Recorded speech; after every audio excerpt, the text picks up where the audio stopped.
is towards 2019, the futurity of a site. First of all, it is my task to explain the terms operation in the title. 2019 will be the 100th year of location, which now on will live with the anxiety of the future. There is also the story of how what is today debated as the difference between a place and emplacement to its becoming a site, as in the case of Śāntiniketan. Secondly, because a term called futurity is invoked, future and futurity are linked terms, less popular than modernism and modernity relationship. Futurity is to me a deliberation to understand the future as a possibility in its always already aspects. Thereby, a continuation is expected from whatever continuity. Tradition in the sense of changes, remembering, agamben. I propose to talk through the two thematic currents or tropes which are present in Tagore's milieu. There are construction and creation, the two aspects of his mission statement, and another trope taken from his poem referring to a constant suggestiveness, or what he call in Bengali, ishara obirato, a constant suggestiveness. Forms two different conditions. I am using the term deliberately as against the usual term contextuality, albeit tropologically, and then finally, how in its contact with the world, the centrality of being which Tagore so coveted in his imagination of national society or Swadeshi Samaj transforms into a variety of layered modalities, may form a tale of various interactive circumstances which may be called relationalities. Thus, by making, unmaking and remaking a processual thought, I feel comfortable in sharing with stalwarts like Guha. We may find distributed in Tagorean thought and thereafter looking for a futurity at the limits of a quickly exhausting humanism. To us, a futurity also means how the territoriality is negotiated and challenged by the cultural actors of that time, largely Rabindranath, whose disillusionment with cocooned regional national, despite having created what is received as national space of art, left the initial Swadeshi Samaj, which is roughly translated as the union of our homeland, where there is a very strong defense proposed in favor of indigenous national culture, which is opposed to the European cultural paradigms. His steps here are always cautionary, always protective, sometimes sounding paternalistic in 1906. Right after the first partition of Bengal, Bongo Bongo in Bengali, in Swadeshi Samaj, Tagore states, "Today your congratulations made me understand that you remember me. It's 30 years earlier that I expressed with dismay that if we haven't got the strength to overcome our own shortcomings, then we haven't earned our country or citizenship." He used the term Desh. Desh also means place in Bengali. I'll just read it out in Bengali briefly for the Bengali audience. আজ আপনাদের অভিনন্দন শুনে বুঝলাম যে আমাকে আপনাদের স্মরণ আছে। দেখলাম একটি কথা আপনাদের মনে আছে, সেটি এই যে আজ হয়তো 30 বৎসর হলো সেদিন অত্যন্ত ক্ষোভের সঙ্গে বারবার বলেছিলাম যে নিজের শক্তিতে যে নিজের অভাব দূর করবার ভার যদি আমরা না নিলাম তাহলে দেশকে পাওয়াই হলো না। It got published in Visva Bharati Publications, revised in 1962. If there ever was a man who was contemporary in the full sense of the term, it was Rabindranath Tagore. I use the term contemporary to mean something other than simply the present. That is, I do not mean to say that Tagore perfectly embodied his times or that Tagore was a historic figure. Rather, that Tagore cultivated a very specific mode of being in and of his time. This was a mode of instituting a certain deliberate mismatch with one's own present, of being untimely, as it were. Now, in this context, philosopher Giorgio Agamben's formulation is as follows: those who are truly contemporary, who truly belong to their time, are those who neither perfectly coincide with it, nor adjust themselves to its demands. They are thus, in this sense, irrelevant or eternal, but precisely because of this condition, precisely through this disconnection and anachronism, they are more capable than others of perceiving and grasping their own time. This is a quote from Prathama Banerjee's Untimely Tagore. The most well-known symptom of Tagore's untimeliness was the manner in which he set himself up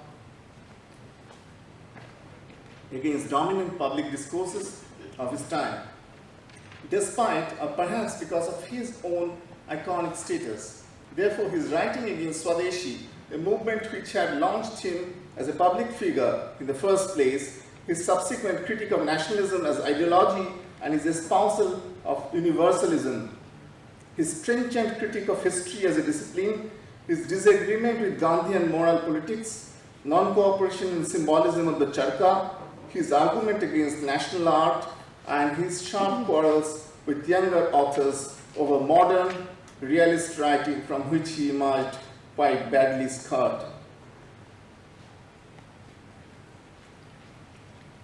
Śāntiniketan, the location. The contemporary thinkers, especially those whose thoughts goes towards curation and different kinds of relationalities, differentiate the two terms in terms of site and location.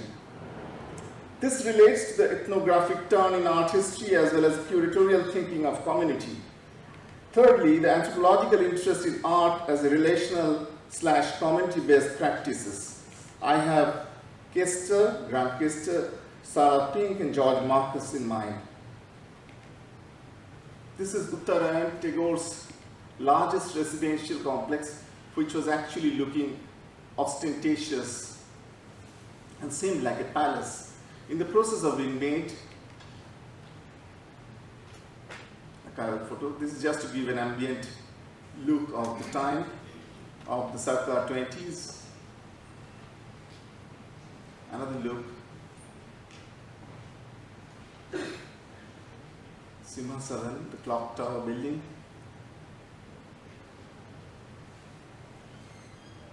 I'm asked to discuss location I stay in, Śāntiniketan.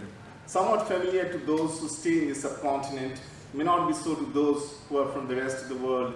The place was started by the father of Rabindranath Tagore, Rabindranath, way back in 1862-65. In 1901, Rabindranath Tagore founded a school there. The Art Institute Kalabhavan was founded in 1919, the same year as Bauhaus, but under a different and dismal colonial circumstance. Because of its historical moment of inception and geographical location being in the village, that is, its positioning is determined by a certain reasoning which fixes it in a certain time and space. The historical factors of anti-colonial nationalism and the pitching of the combined art, craft, culture, a holistic project away from the city, very self-consciously makes the project appear romantic. So the pedagogic forms evolved, not going by the thumb rules, but by the experiential deliberations. Hence you could see the attitudes overtake curriculum. Remembering that Tagore left the normal school, quote unquote, over his disagreement with his functioning was an early foundational indication of his later project. Same held good for Nandalal Bose, who was the second principal of Kalabhavan, Asit Haldar. After Nandalal took over from Asit, there was a sea change in the life of Nandalal and the life of the college. Nandalal changed his ideal nationalistic mythological modes and started looking at the Birbhum, a district where Śāntiniketan is, a rough laterite belt with lace of water bodies and more of dry laterite mounds accentuating its visual field. It was apparently due to this influence of Tagore. This view is endorsed by many such as Subramanian and Shivkumar and contradicted by some. Nandalal started looking at Birbhum landscape with this roughness as passionately as he looked earlier at mythology, hence building up a new repository of marks and signs by which to represent the world. Almost all the major artworks were produced in the 30s and 40s of Śāntiniketan, perhaps drives home the point that preeminent influence of Tagore worked as chief inspiration behind production of the location, site, place of Śāntiniketan. That most of the more creative experiments happen under the influence of Tagore manifest very starkly in the architectural experiment, such as his housing complex and additionally the Kalabhavan and Pattabhavan complex. This is one of the Koi landscapes of 30s, mid-30s by Vinod Bihari, ceiling mural. Trying to capture the environment was a motto at the time, to build up a design solution for his time, and also representation scheme. Site was an active site with its architectural experimentation, first with the improvised small and local means, such as with the mud houses, uniting the purpose and form. Then the modernism as a simulated form of both nation and the world, as in outdoor sculptural and mural movements, wherein there was an equal admixture of translocal and transnational exuberance. You can see two different scheme of things. Our personality building scheme that artists have taken up over there. Two dominant scheme, you can see left is Vinod Bihari's self-portrait as an artist, can be seen as a biographical historicity of an artist, foundational argument. And on the right is Ramtinka's Santal family, a mode of negotiating public/extended space in 1938. In 1946-47 is this seminal mural called Hindi Bhavan mural, or the Medieval Saints, by Vinod Bihari Mukherjee, which led to various different reflections, reformulations in the later years, was seminal in kind of rethinking narratives in Indian art in the 80s. And this was in the context of also Noakhali riot that had taken place in 1946, during which Gandhiji went on a fast. And Vinod Bihari's no direct comment on that, but then this was his kind of reaction to build up on the Bhakti saints of medieval period. And the campus life was another subject matter that was addressed in this mural of Vinod Bihari in 1942. By the time Tagore had passed away. The world, it seems to me, at least the critical world that I am more familiar with, is now rehearsing some of the dormant questions which remain the moot question of the developing world, but remain dormant in the developed countries. There are some of the recursive questions such as infrastructure, education, and academy in relation to art. Śāntiniketan is a local tale of a location that increasingly became a site of extrapolation through its educational outreach and its interior possibilities for renewal. It is this tension between temporalities which started with the invocation of an ancient time, tries to address contemporary in a place away from the apparent places of happening, also opens up to the future through his concept of creation, which is Ishara Abhirato, or a continuous play of indexical signs, not instrumentalizing at that stage, but indicating. Community. This is the kind of place where this Vichitra Shava started, and from there came this originated Kalabhavan. On the right hand side bottom you can see Nandalal's formulation of this Vichitra Shava in a kind of almost an allegorical mode in which he is part of the frame, and everybody like Coomaraswamy to Rabindranath, all the players there in the frame in various postures. This is a Paedagogical complex. As you go close, you can see more of those indexical signatures of the period. The veranda and the corridor murals of now Pattabhavan Secondary School. The veranda and the corridor of the new Pattabhavan or Secondary School. Theme is daily life in Śāntiniketan by Nandalal. Its journey's beginning was linked with what Tagore philosophically called construction or nirman, which primarily meant building culture. An archive follows. Thus, the details such as a pillar, a door jamb, the arches of the public architecture often exude the air of the past by acting as index. As in this pillar, reminding the Ajanta, a 5th century Buddhist monument. The old Black House photograph, old photograph of Black House, began in 1936, is a testimony of community in collaboration. It will be good to remember the size of the community. In the year 1930, the total population of Śāntiniketan didn't exceed 100. Going by a letter written by Shurinkov, the architect, famously responsible for planning and execution of the many buildings in Śāntiniketan.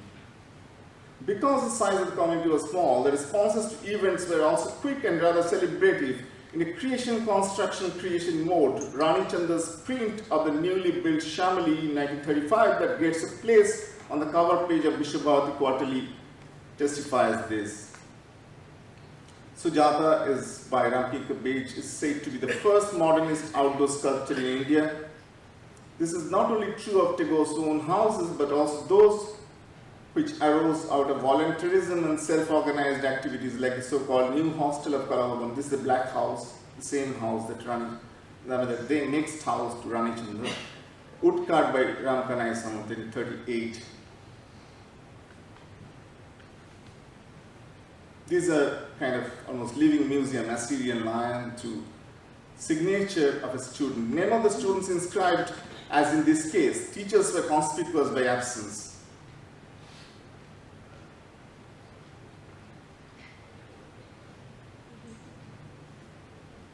Mohenjo-daro seal next to an Assyrian lion.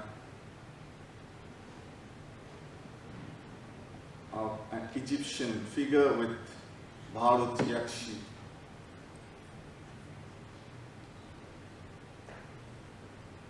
A black and white mural started in self-motivated mode involving students and staffs of Kalabhavan, as was always the case in 1991. The artist is K.G. Subramanian. This is another view. The Epiphanies.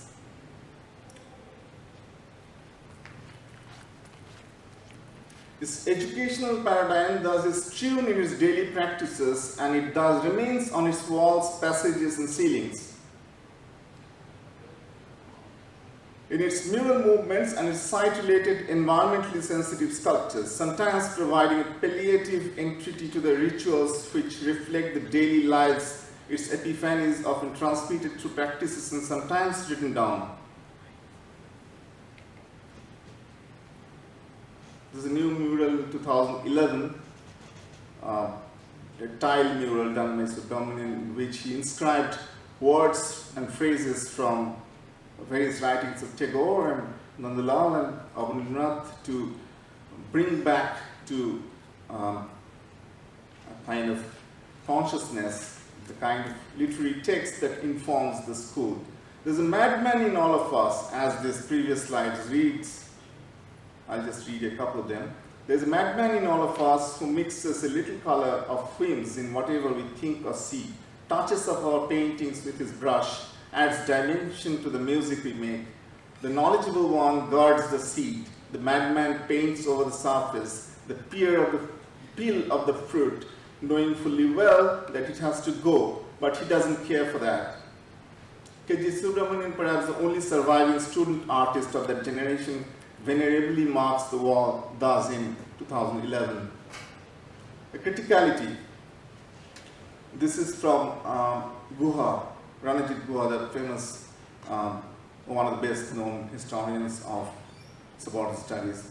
What animates my earlier as well as later works is concern for the philosophical implications of the search for perfection. Mine is imperfect, but his search is always for perfection. Sometimes he does this by trying to conquer and destroy and take away things from nature and from others. Sometimes he tries to achieve perfection by creating new things. So when he sees that birds can fly, fish can live underwater, but he himself cannot do these things, he feels inspired to create planes and submarines. This search for perfection also animates man's desire for justice. For me, this has been a prime object of study, to study the norms of transcendental justice embedded in human being. Guha in search of transcendence. The statism, so firmly entrenched in South Asian historiography, is an outcome of its narratological revolution, which has by its very success prevented us as historians from apprehending it as a problem. Incorporated in world history, we owe our understanding of the Indian past, our craft and our profession as academics to this very revolution. We work within a paradigm it has constructed for us and are therefore far too close and committed to it to realize the need for challenge and change. No wonder that our critic has to look elsewhere, over the fence, so to say, to neighboring fields of knowledge for inspiration, and finds it in literature which differs significantly from historiography in dealing with historicality, Guha in his interview in 2012. There are two streams in nature. There's another small quote. One is in similarity between forms and the other one is dissimilarities. Artists first get attracted to the external beauty, then there is contact between forms and beauty, then there is bhava and rasa, and then artist goes on. In this way, the more advanced the artist, the better their expressions become, expanding their field of creativity. There's many obstacles to the natural growth. The sun and the storm, the infestation of the pest and hailstorms. And then there are also the obstacles to the still and dead objects, because they are still and dead. Two more views of this foundation studio called Master Marsha Studio in the central part of Kalabhavan. This is a secret technique of drawing, he says.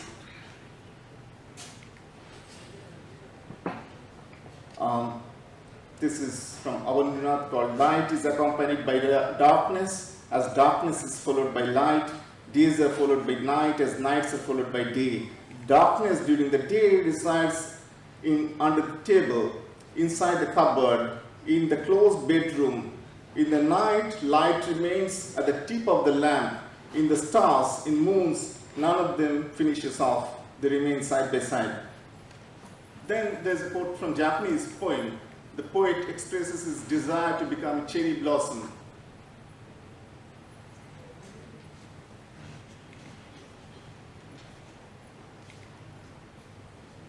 At this point, another term that is connected with both anti-colonial preamble for post-colonialism recount or the post-colonial recount of the past may be relevant here. Responsibility is the term that Ashai Melembe uses, referring to the book on the post-colonial. He says, so it can be said that it is concerned with the memory only insofar as the latter is a question, first of all, of responsibility towards oneself and towards an inheritance. I would say that the memory is above all else a question of responsibility with respect to something of which one is often not the author. I suppose the past obliges us to reply in a responsible manner, so there is no memory except in the assignment of such responsibility. Ranjit Guha traced Tagore's preference for the term historicality, which is a revisit of history, while everyday woes and wells, sukha and dukkha in Bengali, and not historiography as in a traditional historical practices. Guha finds a parallel in the transcendental logic of Ofebum, or transcending of conceptual entity, which according to him makes Marx build a parallel series of encyclopedia where each term transcends the one that had gone before. Thus, private property as a concept is transcended in the concept of morality. Guha in History at the Limits of World History, its introduction. There's a transcultural translation, translocation, and retakes, and becoming of a site. Now, how a kind of location becomes a site. This happened in two stages. Historically, in the Bauhaus in Calcutta transaction of 1922, in its indicative retake in the form of curatorial fantasy encapsulated in Bauhaus Kolkata collaboration between me and Grant. Thereafter, it's reorganized archiving in 2013 in Bauhaus in Calcutta exhibition in Dessau. This is the pages from Bauhaus in Calcutta, archiving the different aspects of Bauhaus, including Tagore's citation of Tagore in German newspaper on the right-hand side. These are mired by misunderstandings and different kind of understandings, as in a recent article, Dipesh Chakraborty had brought out that how his reception in Chicago was, mired in controversies as or misunderstandings, as he pointed out, and as in his many contacts with historians such as Jadunath Sarkar and people. Stages 2, appropriation, adaptation, graft, was to be the Santal family The retake in absentia happened in Muka 2008 and pop an exhibition titled Santal Family, named after the sculpture of the same title by Ramkinkar, which we have seen earlier in 1938. The sculpture acted as an absent signifier. The display unit, comprising found sculptures from campus of Kalabhavan, forms the context for Ramkinkar. He was placed among them. General view. Detail of Harsha's work called Orgasm.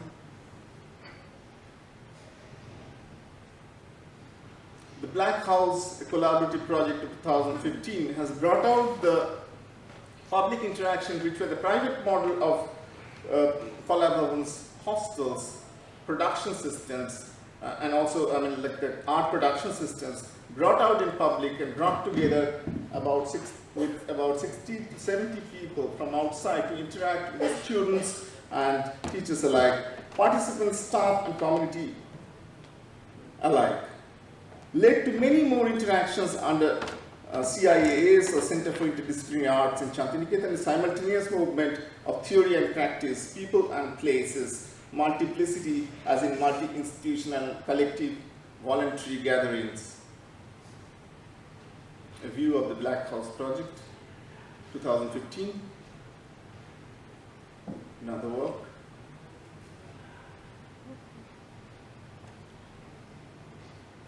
Collaborative workshop in which one of the architects, major architects called Salahuddin from Bangladesh was present. He was instructing his group members. Another private public initiative with the students has examined the circumstance of production and reception via interactivity in Śāntiniketan in 2015-16. In these milieus, which comes close to the new genre public art, the theoretical ambitions often overtake the pragmatics of an erstwhile emplaced site, where things used to happen and still happens in a voluntary manner. In the peculiar circumstance, make Brecht and Donna Haraway to walk together, Mother Courage and Cyborg in its low-take, low-capital site. Spivak, in comparing Kedzie and Tagore, said that call for ethics often postpones the epistemological flows. This is a project of reading, which people in JNU also had observed recently. The future of the in-place site then is caught in a circumstantial tension between the past and its ever-changing and often strategically positioned present. The second option is of the wide openings without a grips on the present and dedicated to an unknown future we call futurity, provisionally here. To me, this is a possibility, a position without identity, another singularity. This road towards 2019 may thus be either a requiem or a new suggestive beginning, a new crossover between the location becoming site, and the world may draw us towards a 100th year of a life world. Well-known subaltern studies South Asian historian Dipesh Chakraborty introduced a suggestive and powerful trope for the deferral in South Asian modernism, the waiting room. Shall the world wait?